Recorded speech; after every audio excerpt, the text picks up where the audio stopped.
Ponentziaren izena da, zelan irakatsi ikuspegi berri batetik. Eta metodologia berriak hautatzeak aldaketak eskaintzen ditu hainbat alderditan. Antolakuntzan, irakasleen jardueretan, prestakuntzan, material didaktikoetan, ebaluazio moduetan, horrek euskaltegietan arlo didaktikoa lantzea eskatzen du. Ponentzia hau adibide baten aurkezpena izango da. Hain zuzen ere, Begoñako Andramari irakasle eskolak eta Urrats euskaltegiak egindakoa. Eta horretarako gurekin daukagu Roberto Mielgo, Begoña Andramari irakasle eskolako irakaslea, Roberto Sestaukoa, ez da? Formakuntzaz, Euskal Filologian lizentziaduna eta literatur zientzietan aditua. 96tik geroztik, Begoñako Andramari irakasle eskolan irakasle. Eta hizkuntzen irakaskuntza arloan dabil. UEUko Bilab hizkuntzen jabekuntza, erabilera eta irakaskuntzarako ikerketako taldeko kidea da. Bueno, eta gero, Galdakaon eta Getxoko euskaltegietan kurrikuluna egiten lagundu zenien, eta, bueno, bolako, bai? Ezke kurrikulunaz hitz egin behar badugu, bai? Eta diseinuan, Urrats euskaltegiko kurrikulunaren diseinuan aholkulari, bai? Nahi duzunean? Bueno, arratsaldeon. Bueno, eskertzen dut todaz, nire ekarpen posibletan konfiantza izan da benengan, batez be, eta antolatzaileen ardura hori. Igual galdera izan daiteke, zelan hezkuntza sistema derrigorrezko horretara dedikatzen den adituak ekarpenik egin lehiken helduen irakaskuntzan, baina, bueno, badira, gauza asko aprobetxagarria dienak, gu batez be aspalditik Begoñako Andramari eukidogu, baina igual 15 bat urte, duztot 2004an edo 2005an izan zen lehenengo aldiz abek deituta hasi ginera laguntza emoten laguntza hori eskatzen euskaltegieri, ez? Eta, bueno, horretatik asko ikasi dugu, guretzat, bebai, eta bebai ikusi izan dugu zelango utxuneak eta zelango oztopoak izan ohi diren, batez be hori, kurrikulumak eguneroko lanera ekarri behar direnean, ez? Azteko, esango neuke,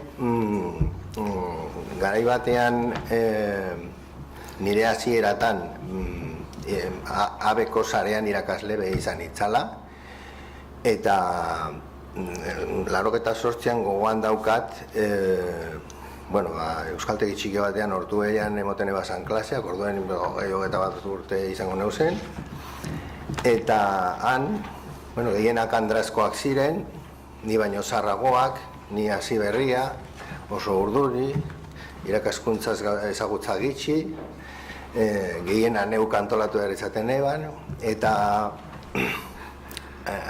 andra guztiaren artean bat egoan oso andra ederra, emakume katxarroa, ni baino 4 urte gehiago zituena, eta egunen batean, bera altzau behar izan zen arbelera, eta izan zen 98an euskaltegi horretan lehenengo aldiz tanga bat plaken gainetik ikusi nebala, ez? Orduen, hori izan daiteke nik egin nenken ekarpen bakarra euskaltegien erotismoa ekartzeko, diot ez galtzearen egun osoa horretan. Bueno, eta orduen gure harira etorrita, zelan irakatsi ikuspegi berri batetik. Esango neuke lehenengo ikuspegi hori ondo ulertuta. Eta ikusita bebai, esan berko neke, sinistuta. Ze nahikoa gogorra da irakasleran egitea, eta egiten dugun horretan ez badu sinisten askoz gogorragoa. Ez duen, lehenengo ulertu behar da, eta gero sinistu horrek ekarpen bat edo eingola, dauela. Zer dan irakatsi behar dugun hori, ez? Oraintxu apur bat izan da, kurrikulum horrek deskribatu gura dauena.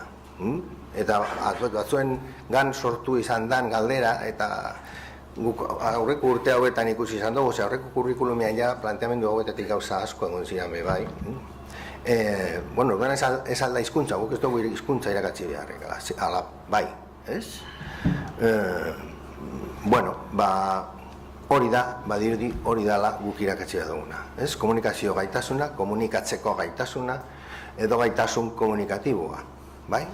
Eta barriro galdera, orduan hori ez da hizkuntza, ez da bakarrik hizkuntza, baina orain arteko ibilbide luzean eta hausnarketa ibilbidea oso luzea izan da aporretik ikusita normalean hizkuntzen irakaskuntzan zenbat ordu eta zenbat urte emoten ziran gero horregaz bat ez zetozen etekinak ikusteko, ez? Oso aspaldi egin zan hausnarketa, egin bezan Suizan, egin zian Estatu Batuetan, leku askotan egin ziren ikusteko zergaitik gatzen gendun zergaitik behar gendun horren beste ordu eta urte hain etekin gitxia atateko hizkuntzen irakaskuntzari. Eta orduen, pentsatu izan zan, irakatzu behar bada, ikusi daigun benetan, zertan ez dugun asmatzen edo zertan irakasten ez duguna, gero gure ikaslek ez eukiteko behar bezalako gaitasuna, jariotasuna eta menpeakuntza guzti hori, ez? Eta horretarako nik gure neuke orduen ekarri hauxe, bai? Ez da errezeta bat, esango neuke da kurrikulum horretan dauzen elementu oinarritutako irakasteko modu bat. Baina barriro dinot, adendana da, nik ez daukat astirik hemen argiago edo gauza askotan sartzeko komunikazio gaitasuna zertan dan erakusteko, ez? Baina komunikatzea da hizkuntza erabilita beste pertsona batzuekin batera edo eurekiko elkar eragina sortzea zeo zertarako. Orden komunikazioa ez da bakarrik hizkuntza erabiltzea, hizkuntza erabiltzen dugu eta gero zerbait gertatu behar da. Eta orduen konprobatzen dugu komunikazioak arrakasta izan dagoela. Nik lortu nahi dut konbentzidu baten bat, lehenengo asmo hori eduki behar dut. Konbentzidu nahi dut, zeo zergaitik arrazoi bat eduki behar dut horretarako. Hori dana dago egoera edo komunikazio egoera horretan. Eta zeo zergaitik horrek eragiten nau hainbat erabaki hartzera. Eta erabaki horretako asko ez dira hizkuntza propio. Dira ezaguna dut edo ez dut ezaguna, konfiantza daukat edo ez daukat, ezagutzen doaz bere iritziak proposatu behar dutzuan gai horri buruz, gai honetaz nik zer dakit, badaukat argumentu nahiko astunak edo astunak beretzat baina igual beste batzuentaz ez, horrek erabaki guztiak, bai? Oso importantea dira eraikitzeko nik bera konbentzitzeko eraiki behar doan produktua. Produktua edo koizpen hori da testua. Testua da erabaki guzti horren ondorioa. Eta testu horretan orduan bai behar dut hizkuntza. Orduan hizkuntza da tresna bat egoera horren barruan. Eta tresna hori beti ekartzen dugu elementu guzti horrek azlotuta. Bai? Guk normalean irakatsi izan dugu hizkuntza elementuetan pentsatuta. Eta ez eginkizunean. Eta orduan askotan zer irakatsi eta horretarako ze testu erabiltzen genduzan edo erabiltzen genduzan ze irakasunidade landu behar dut, hizkuntzara joan eta galdetu, hauen tokaten da alera. Alera irakasteko ze motatako testu bat eskatu neuke edo erakutsi neike, hori edo, zer egingo zenuke zu oporreta joango bazina, bale, jazta, horregaz enfokea da eta horre bultzatzen dugu unidade hori. Bizitzan ez dugu holan, ez dugu pentsaten, honegaz berba egin gura dut, eta baina gura dut erabili, ez dakit, subjuntiboa nor, iraganean. Zelango testua sortu edo, ze egoera sortuko neuke, hori unidadea erabilteko. Hori ez da holan gertatzen bizitzan. Bizitzan gertatzen da, unidadeak behar ditu dela, komunikazio momentu horretan zer lortu nahi dodan, pentsate dodan, eta horretatik ataten dien erabaki guzti horrek ze testu sortu behar dodan eragiten da benean, edo ulertu, bai? Eta zelan ikasten da hori, elementu guzti horrek komunikazio horri osatzen da benean. Batzuk dira hizkuntza elementuak, hizkuntza unidadeak ikasteko estrategia batzuk baliogarriak dira, ez dugu zetan ahaztu dakiguna, bakarrik behar bada berrantolatu, aprobetxatu beste modu batera, bai? Eta gero, beste elementu guztien artean, eta hemen, Luis Marik egin dago hausnarketa bat, zen lango gauzak irakatzi behar diren, helduen alfabetatzean, edo goku daukagun esperientzia maitan, aurren edo gazteen alfabetatzean, komunikazioaren arauak ere irakatzi behar dira.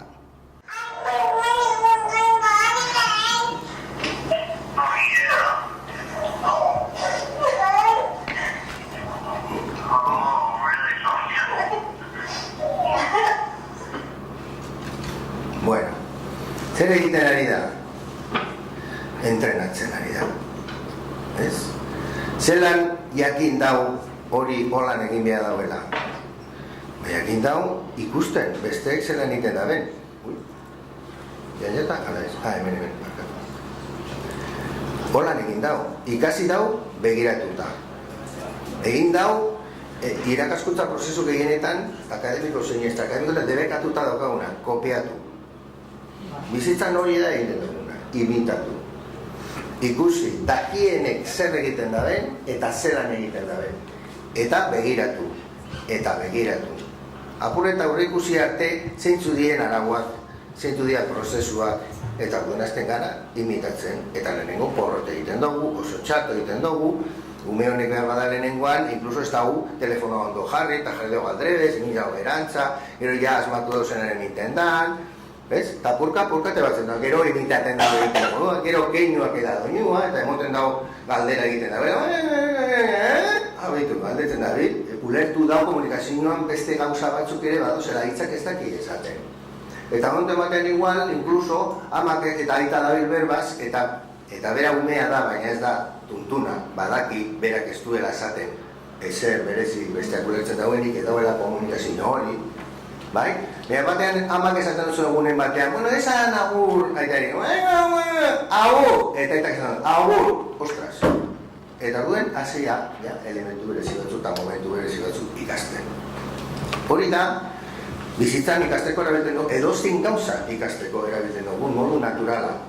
Eta komunikazioa irakasten, edo komunikazio gaitasuna irakasten jarri direnak eta hori aztertu da benak, proposatu da ben, irakasteko moda da, modu horretara adanek eta gen urruituko dan prozedura bat. Bai? Ikusi ereduak, lagundu ereduak aztertzen ikasleari, atarteko bertatik ondorio batzuk ikaskuntza momentu, elementuak izango direnak, eta gero, entrena. Entrenatu jarri dut, gero maik aipatu dau trebakuntza, eta ja aprobetxatu geratu dietan nire okurrentziaz esan entre hiru eren eredua, ez? Egoera ereduak eta entrenamentu. Zogoko erito geratu zan, zelebrekeria zan, baina gero ja petzeto, claro, Euskaltzan dian gauz entrenamendua, trebakuntza esan beharrean, ja aprobetxatu geratzen da. Nire kontsola zinua izan da, esan dugunean eta egia esan nolan izan da, A-betik, A behar bada desagertarazi beharko behundula, eta ini beharko behundula T, trebakuntzarena geratzen da ET eta neko barregarri geratzen da. Hobeto, hiru eak itzen dugu, eta entrenamendua esan. Orduen, komunikazio behar, hiru elementu honek behar dira irakasteko. Komunikazio behar bat sortu behar da. Baina eskolaetan gagoz, ez? Zan nahi dut, eraikuntza batean, gela batean, batzutan hori izango da erronka bat, zelan proposatu ikasleari egoera txinigarri bat, errealaren itxura duen, edo errealadan, inkluso posible bada, egin erreal bat egitea, bastakit, gai honetarako, implikatuko gara, ez dakizenok kampainan, eta hobeizi edo belarri prez, behinko dugu guk kartelak eta duen guk pentsatuko zer esan, eta miniko dugu, eta tarako dugu, euskaltegi kanpora edo erretik. Bueno, erreal bihurtu dugu. Bueno, kartelak oso testu mardulak dira, igual apeso hartzen badoguz hizkuntza erabiliatik, bakarrik hitz eta esaldi edo lelo batzu dira, baina, bueno, pentsatu gen gezezaitasun duten horre testuak. Handia, txikia, A, B baterako posible dira, bueno, hortxe gabiz egiten lan. Hori izan beharko zen gure lan orain. Horrek aukeratu. Eta ez horren beste pentsatu, entzitaiari zurien gramatika oso horretatik zer lerrotik zer lerrora goatzen. Ja, gramatika ez da, ardatza, erabakitzeko zer eduki tokaten da. Eduki guztiak egongo dira, irakatzen nahi dugun egoera komunikatibo horretan sortu behar den testuaren arabera. Horrek eskatuko dauz beste baliabide batzuk. Eredu asko beharko dugu, eta askotan hau izango da arazo bat, zenbat eredu erreal ditugu benetako egoerarenak, batetik izan da, ezagutzen dugu gure ikasleak beharko dituzten egoerak, hori aipatzen zanaren, hori da benetako hutsune bat. Esaten danean, deskriptore batean, A bat maila da,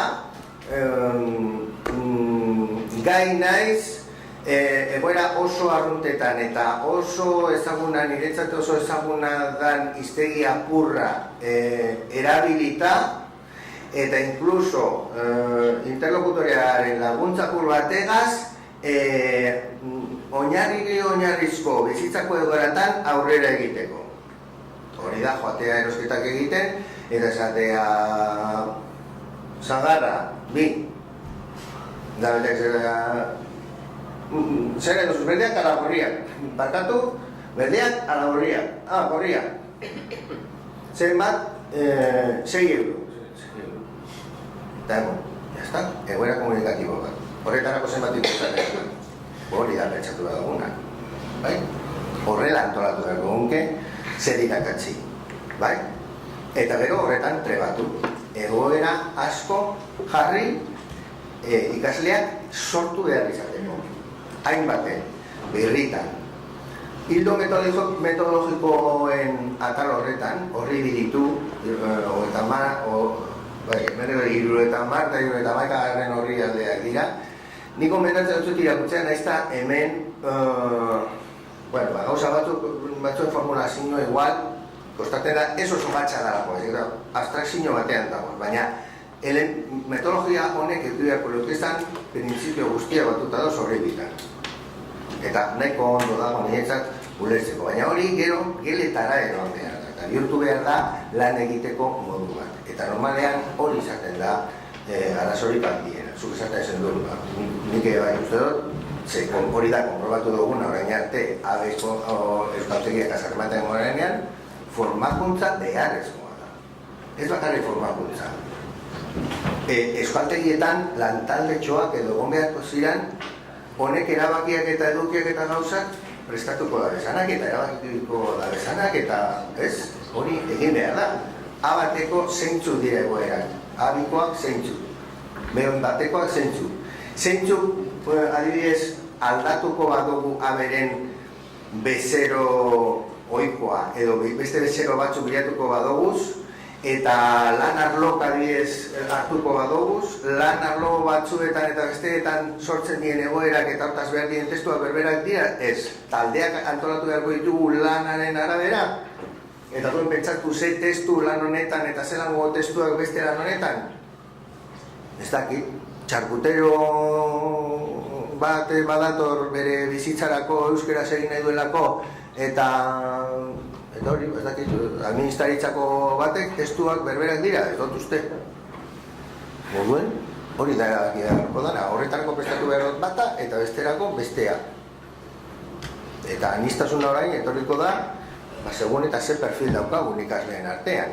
Eta zein erabakiko dugun izatea. Hongo gara enpresetara eta hor talde bereziak antolatu, eta duen horren arabera eurentzat prestatu, ze testu, ze egoera behar dituzten eta horrek irakatzi, honek sistema eta kurrikulum honetaz koherenteak izateko hori izan beharko izateke. Eta konprobatzen dena da, holan benetan askoz efikazia handiko irakaskuntza izango zen. Baina gaitasunak ere, deskribatzeko momentuan orduen, malguagoak izan beharko gara. Ez? Esan nahi dut, B2 bat dekozula esaten dugunean, esan nahi dut, trebetasun guztietarako dekozula B2, lan guztietan, trebetasun guztietarako beharko zu B2 bat, ala ulermenean adibidez gehiago eta adierazmenean maila bajugoagoko adierazpenak eginda nahikoa dekozu zure lana ondo egiteko. Ez? Frutaren dara bazoaz eta erosketa egin behar badozu, zuk esaten badozu egunon. Zer nahi duzu, ez dakiz zer. Zer bat nahi duzu, kilo eta erdi. Zer bat da, hau. Gertatu da trukea, bai. Saldu da zagarrak, bai. Baina handiago batean gertaiteko, hombre, Andoni, zera zure familia oso ondo, zeratuko zu gaur, beste maila bat da. Baina, gaitasuna, bietan dago, gertatzeko egoera hori. Ez? Duen, orain gaitasuna neurtu beharko dugu beste betaurreko batzukaz, bai? Eta gaitasun guzti horren artean bat izango da linguistikoa. Baina, beste gauza batzuk gertatu behar dira, eta batez be gertatu behar da, bera kapaz izatea hori guztia egiteko, batean adibidez ahozkoa sari bagara. Eta hau, beste hausnarketa importante bat da. Komunikazioan, bizitzan, bi herenak ahozkoak dira. Gure irakaskuntza sistemetan, ze pixu dauka ahozkoak ikasleen terakuntzan, idatzaren aldean. Pixu hori dauka. Behar bada, aurkituko duguzan egoera gehienak, irakastzi beharra izango duguzenak, ahozkoak izango dira. Eta horretako barrio beharko duguz, ahozko ereduak, ahozkoa ezagutu, jakiteko zer irakatzi behar da ahozko horretatik, eta gero, trebatu, ikasleak trebatu, lagundu, automatizatzen, esateko modu horrek, erantzun automatiko batzuk emotea segun eta zein dan bestearen galdera edo erantzuna, hori be aldatu beharko da. Gurean, eta bebai derrigorrezko eskolan, idatziak dauka izugarrizko indarra eta presentzia. Behar bada, orain arte, hobeto ezagutu dugulako, eta bestetik oso tresna gitxi izan dugulako hori lantzeko. Baina, benetako komunikazioa bultzatu nahi badugu, ahozkoari garrantzi handiagoa emon beharko jako. Kontuan hartuta jariotasunez hitz egiten dugunean, eta normalean gaitasuna pilo bat lotzen dugu jariotasunez, ahozkoa zari gara. Zenik, idatzia egiteko, normalean bizitzan, ez daukat ordu bete idazteko nahi dodana. Nik daukat ekora pilo bat, eta iritsi artikulu bat idazteko, azetu arte nire produktu horregaz ez dut amaitutzat emoten eta entregatu. Inok ez dutzu esaten, zer uste dozu honi buruz, idatzi ordu erdi dekozu. Ez. Idatzia ez da real time gertatzen da en diferido. Eta orduen, zuteko zu denbora beste denbora bat. Jariotasunez ari garen, ahozkoa zari gara, eta ahozkoan gaitasun maila altua lortzeko eta jariotasuna lortzeko asko egon behar da eta asko entrenatu behar da. Eta hori da benetan, egoera komunikatuen kopururik handiena bizitzan. Ez? Benetako prestakutzen behar badugu pertsona horrena, bigarren hizkuntza batean eure gai izateko bizitzan, maila desberdinetan komunikatzeko, komunikazio horretan ahozkoak eduki beharko dugu indar handia. Egoera komunikatiboak izango dira lehenengo hortaz, ez? Lehenengo edukia dira horre, lehenengo pentsatzen doaz egoera komunikatiboa, ze egoeratan honek izan behar kapaz aurrera egiteko, eta zeintzuk dira egokiak maila bakoitzerako. Gero, horren artean aukeratu zeintzuk maila bakoitzeko, eta gero, bestelako edukia pentsatu. Bai? Hizkuntzakoak edo ez, zenbat adibidez, gaitu zunen pragmatikotik edo diskursibotik beharko dituzten, lehen esan dugu kontuan hartuta ikasle duak direla, eta agian egoera komunikatibo batzutan, adibidez gazteleraz badaki egiten. Ez? Eta orduen hori ez dut irakatzi behar. Baina marko horretan bai, naizta horrek irakatzi behar ez diren, gaitasun horrek, prozedura berbera jarraitu, hau da, berari jarraita erronka bat edo ataza bat egin beharra. Orduan aukera daukat beragaz aztertzeko, berak zer egingo leuken, zeran egingo leuken hori bere maizkuntzak. Eta aprobetsatu ezagutza hori. Ez, guk kanpora bagoaz, eta ez badugun mentatzen oso hizkuntza bat, zelan hartzen dugu, nahi badugu esan nahi dugun hori, vietnameraroa eta vietnameraz gure dugu esan zehozer. Zer egiten dugu, joan hori dakien baten gara, eta esan, zelan esaten da hau, Eta esaten dut, nire hizkuntzan esan nahi duen hori, zelan esaten dut, eta behar duz formula bat, ez dut azterketa sintaktikorik ez ezer egiten. Nik gogoatzen dut, gure hasierako urtetan umeek askok ikastenen komunera joan naiteke, ez? Ahalera zer zen jakin gabe, ikasten zuten formula. Puedo ir al bate, ¿cómo le joan? Conclusión, me meo, digo esta frase. Hori da, komunikazioa batez bi holan ikasten da, ez? Eta gure, askotan gertatzen dira falloak, batez bi horretan ikusten dozu ikaslea noiz hasi dan arduratzen hizkuntzaz, eta duen ume batzuk galdetzen eben. Komunera joan naiteke, eta zupetzen da, guapo, hori nik erabaliko dut, ez? Zelan, zuk esan behar doztezu nire, joan zaiteke zala? Ez, bera peta du, komunera joan nahi, me suena a querer, quiero ir al bater. Ez, joan naiteke ez da joan nahi dut. Joan naiteke da puedo ir. Orduan, honek gauza gertatzen dira, baina horretako gertatzeko praktikatu behar duzu. Eta nik entzute duenean eta hor ikusiko dugu, arrakasta dozun, edo ez dozun, nik zuzentzen dut, bai? 10 aldiz irakurririk holango elkarrezketa bat, gero ez da atarako, agotik ez da atarako. Bai? Ereduak. Eredu horrek izan beharko ziren aldanik eta errealenak. Eta aldanik eta urbine benetan beharko dituzten gaitasu egoera benetako horren inguruan. Zaino, nik, ez dakit, laneko bilera bat 3-4 langileen artean, zelan aurrera egin horretan euskeraz irakatsi behar badut, horren ereduak irakatsi beharko dut, zegaz, bai? Debate parlamentario bat erakutsita ez dabe ikusiko zelan gertatzen da, hori? Parlamentuko debate bat gertatzen da termino batzutan, hizkuntza mordo bat behar dau, beste gai batzuk, arlo batzuk, eta behar bada, holango lanbidea batean 10 minutu deko guz, kaferako tartea da, eta duen erabaki behar dut gauzak 10 minututan. Eta hor gertatzen dien gauzak aztertu zergaitik zelan amaitu behar dan, hori zelan egiten dan, nor ia guk badakigun hori egiten gure ama hizkuntzan, eta badakigu horretxatu ezagutza hori, eta gero, eta euskerarako edo ingelerako behar dien errekutzak, eta horrein barriro, entrenamendua. Eta jarri, roleplay egiten, emon zero zertxo, eta esan, orain erabaki behar dozue, abezanak unbotu, 10 minutu dugu ez hori egiteko. Eta horrein pentsatu behar doz zer esan behar eman, eta ez dugu goratzen zena esaten esaldi hau. Igual jarri behar doz esaldi hori esaten, 6-7 aldiz jolas baten biratez. Ez? Nik esaten doanean hau, ez dakizu, bueno, horrek gauzak dira por bat, trebatu behar direnak eta aldatu beharko zirenak gure irakasteko moduen. Testua hainbaten aipatzen da genero testuala bai, batzen dira gero, eragiketa diskurtsiboak, hori dana, ez dut izango maila teoriko batean izugarrizko sakontasuneraino ezagutu behar dela, baina honetan adostasun bat egon behar da irakasleen artean, hori bada manejatu behar dan irakas eduki bat. Testuaz ari garenean zer dan testu. Horresten dugu dano gauza bera, testu bat eraikitzean zelango gauzak behar dira irakatsi. Horretan dano dakigu itxura zer dan, ze hori izango da gero irakatsi beharko duen, talandu beharko dugun. Horretan ez badago apur eta adostasuna eta ezagutza, horregatik ez dena formakuntza behar dela, borduen oso traketza izango da gero metodologia bat diseinatzea hau irakasteko zezpadugu ezagutzen oso ondo zelan funtzatzen duen irakatsi behar dugun hau, ez? Eta testuetan guk errekonozio egiten duguz hizkuntzun idadeak barriro. Baina hizkuntzakoak ez dien beste elementuak zeintzuk dien, noiz porrot egin dauen ikasleak eta hortaz ikusten dugu naizta heldua izan, gaitasun hori ez tekon oso ondo menpeatuta, edo non ikusten dugu benetan gaitasun hori ondo dauela eta akatsa bakarri dela hizkuntzakoa, eta behar dauela hizkuntz barri horren elementua. Hori ikasi behar dugu, ez? Benetakoak. Posible bada, benetakoak. Baina, bueno, klasean gauz,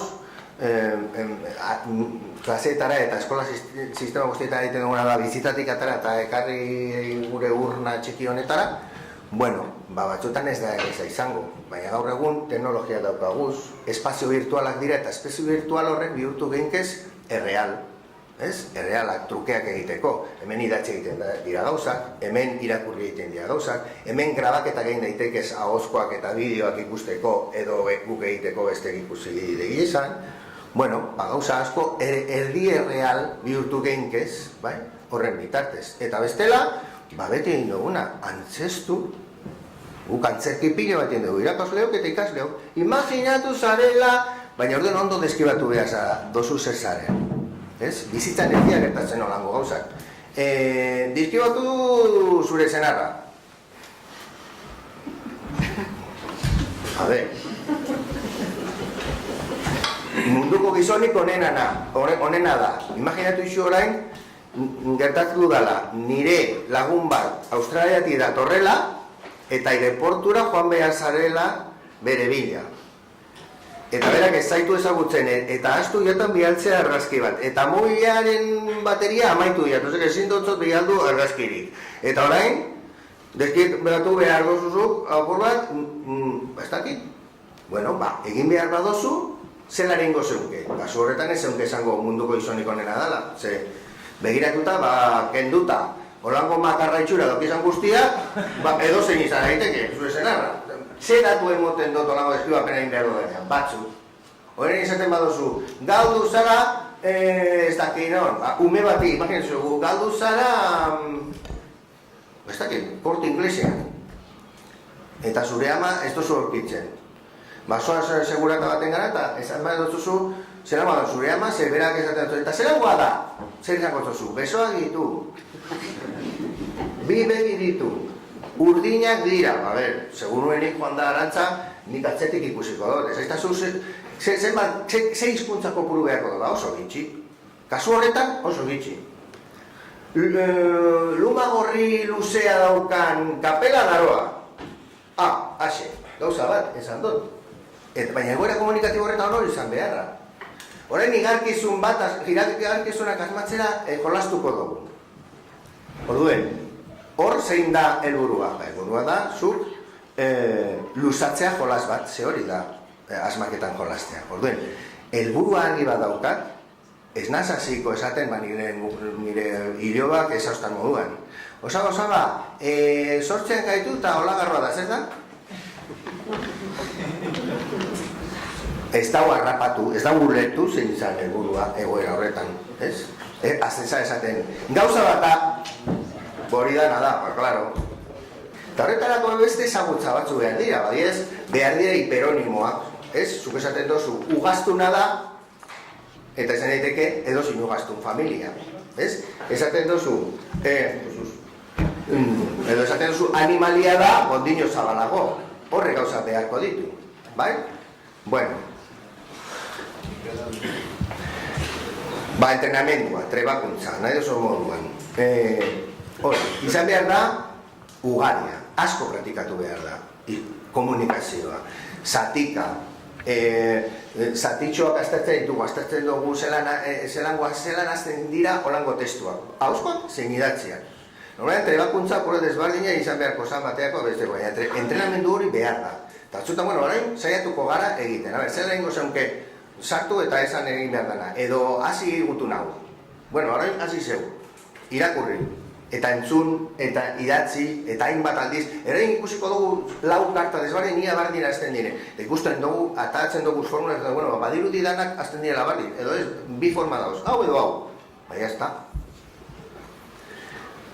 Eta irakasbidea. Irakasbidea edo irakasteko prozedura nagusia, edo nagusituna komunikazio irakasteko izan dira, behar da entzun duzu, proiektu bidezko lana, arazoetan oinarritutako lana, atazetan oinarritutako lana. Baldin da zelen nintzen dugu. Asuntoa da, ikaslea egiten jarri beharko gunkela. Eta egiten esan nahi da, lagundu behar dut zogula. Imaginatzen, benetan egongo dala komunikazio egoera horretan. Irakatzi nahi dut zogun komunikazio egoera horretan. Hori da hasieratik esaten zogun, abitu. Hau egin beharko dozu.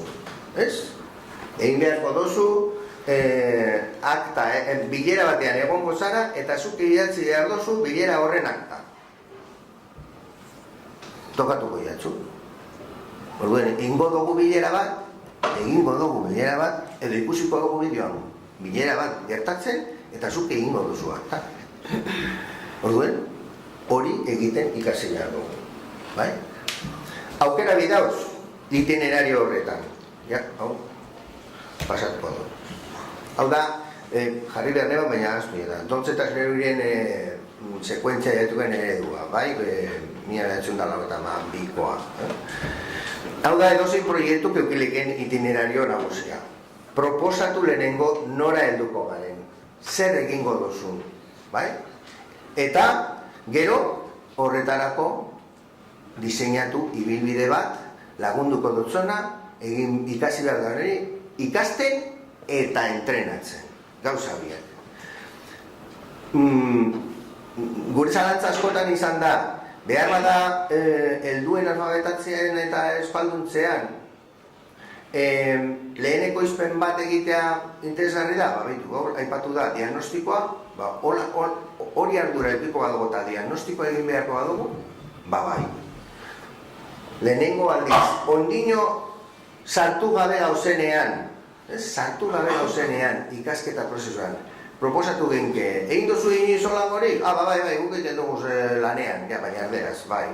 Saiatuko zinak euskara zeiten, be bat daukazu, onaino dakizu eskuntza, probatu, zela gatzen, eta egiten dago.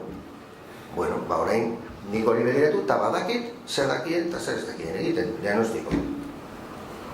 Eta ikusten dut, esate dut, hemen gauza batzuk, ondino, trebatu, hobetu beharko dira, orduen jarriko gara urrenko saioetan ingo duguna da ikasi, zelan egiten da. Eta, orduen sartzen gara, ibilbide batean, tailer batzuk, betzatzen duz, aukeratzen dugu, faltadan, edo berak faltan dauen horretatik zer irakatziko dugu, eta gauza bakoitzerako diseinatzen dugu tailerra esaten dara. Tailerra izango zen kasu honetan, eduki horretako bat monografikoki hartzen dauen azpi proiektu bat, mini proiektutxo bat. Ez? Hasi eta maitu egiten dana, atal hori ikasirik aztertuta, trebatuta, bai? Eta orduen, horre guztiak batuta gauzenean, amaierako ekoizpen hori egiten dugu. Bidea izan daiteke, batu daigun eta gogoratu aurretik ikasi dugun guztia, zer ikasi dugun lehenengo tailerean, bigarrenean, laborean. Eta batzen dugu hori guztia. Ia kapatzarien orain, zuen egiteko hori guztia zuen produizio honetan. Aurrekoa egin badugu, aukera bat izan daiteke, eta orain dator ebalaketa ezigarria esaten da hori, ez? Zuk orain hartu dozuz, irizpideak, zelan dakit nire aurrekoa egin badot, ondo dagoen ala ez, orain zuk zuzenduko dozu. Hartu zure aurrekoa, eta hemen daukazu zer egin behar zenduan zelan. Ikusi dugulako tailerrez tailer. Hau egin behar zen holan, azteko jarri behar ziren holango formulak. Urrengo jarri behar zen hau. Barruan, argumentu bat egon behar bada, egin behar zen hau. Ez dakit pertsonan izegiteko ordena esan behar da, eta kinork esan du, erabili behar da, katafora edo holangoa. Honakoa esan zuen. Bueno, horretanak nik erabilidoaz nirean, ez, behitu, katafora ez dut erabili, nik danak artenean moda. Eta esan zuen, hori zuzenduko dut. Eta nik zuzenduko. Hori begiratzeko edo zuzentzeko irizpideak, bereak eta nireak berberak dira, nik gauza bera begiratuko dut. Bai? Torduen, ibilbide honegaz, lortuko geunke, batez be, egin dugun ikusten duzuen ez da, modu monografikoan hartu egoera bakoitza. Bai? Modu monografikoan. Bertan egiten duguz behar bada irakurketak, egiten duguz idatzizko adierazpenak. Ahozkoa bada, ahozkoak entzun, ikusi, ikusentzunezkoa bebai, askotan deko audioena eta audiak ipini, segun zer errestasun maila behar dugun, lehenengo hobe da irudiakaz. Segun pertsona bat entzuten badugu, Waldinekoek egin eben moduan hori irakera de armas de destrucción masiva horrek harrapatzen, entzun zutelako gorde hori hor, ez badozuz irudiak ikusten ez dakizu zer dan. Baina susmagarria da, eta duen joan ziren eta ala. Bueno, horrek gauzak hemen, egitura honetan, landuko ziren monografikoen. Ez, orain ulermen ariketa batzuk ez daki, horako testu bat lantzeko, ez. Oin gabez ikasten hau. Inkluso ulermen ariketa egingo badira, nahi dugulako irakurketa eta ulermen idatzia landu, hartu onelako eredurako baliagarri dien testuak eta landu horrek.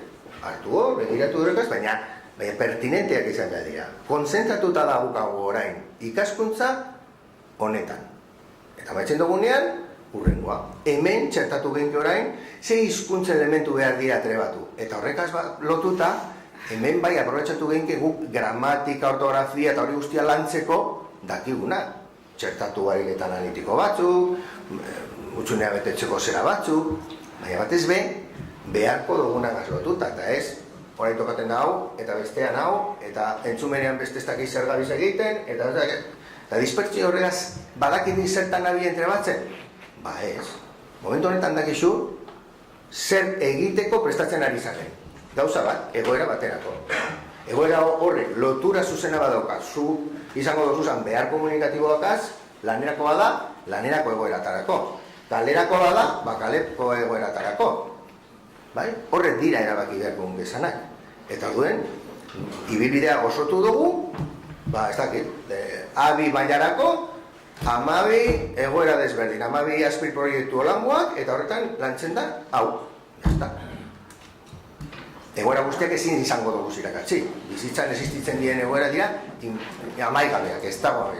Guk horri bebari ezagutza apur bat beharko dugu, eta hori ohitura hartuko dugu, zeintzu dien arketipikoenak, edo testu mota baten ezaugarri gehienak dituenak, edo horrek izan beharko dira guretzat aukeragarrienak. Bai? Ez dakit, hause da apurbet, guk egin genkean, iez, sakatu iez. Iez egin, lagundu. Bale. Bakarrik gora nire zuen, taileretan gero,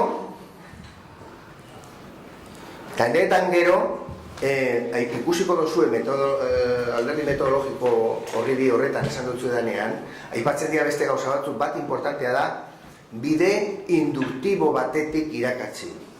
Hau oso importantea da, esango nuke, helduen kasuan, interesantea da bebaize, behartzen dau ikaslea, martxan jartzen dakien guztia, eta helduak asko daki, asko daki.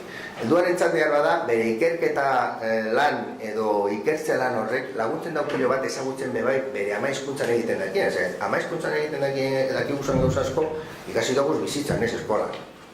Eskolan memorizatu genuen gramatika pilo bat, eskolatik urten eta bigarren hilabeterako astu genduan 180, eta horren, egiten dakigu bizitzan ikasi dugulako intuitiboki. Intuitiboki. Eta askotan, inkluso nire ama hizkuntza ulertzen eta ezagutzen eta konparatzen, eta inkluso orain ulertzen zergatik batzutan interesantea da jakitea esaten zer dan sujeta eta zer dan predikadua, ibili beharren esaten, esaten dozunean ez dakizer eta zer da, orduen inkluso metaizkera horren interesa ikusten dozu, eta ez lehen hezkuntzan behar bada. Horre bebai laguntzen dago. Bide induktiboak esan nahi dauena da, ez esan mesedez erantzuna galdera jarri baino lehen. Edo ez jarri galdera eta erantzuna, eta ikasleak ez daiela ez galdetu, ez erantzun. Bakarrik egin behar dau, buruz ikasi guk jainko dakigun guzti hori. Nire balak eta elementua dira bere ekoizpen horrek. Berak egiten ikasi dauena. Grabatu dut, edo hartu dut bere idatzia, hori da. Eta horretan, nahi ikasle bakoitzak gordetzen dauzen gauzak. Nik ebalatzen doa dira, berak egin dituen gauzak. Ze hor erakusten du badakiela egiten ikasi da dauena. Ikasi da dau, egiten, ez buruz esaten ez dakiz zer, edo modu deklaratiboan esaten zer dan ahalera, edo utxunia betetzen, 20 aldiz esaten, nizu, Giezazu, zu ni, nauzu, ni, ze zentzudeko horrek, orain zergatik bera dut danak. Ez. Bueno, apurretarineketan, sentitzen dut. Baina, bueno, nik esango neuke horretan, bide horretan, gure esperientzian behintzat laguntza behar da. Eta interesantea da, bebai, zuen arteko laguntza egotea. Lantaldeak, lankideen arteko, hori, partekatzea zer egiten gabizen, zer buruatu jatan, eta behitu dora honek pentsatu dodaz, pertinentea da eskatzea pertsona bati, hori, lehen esan duguna.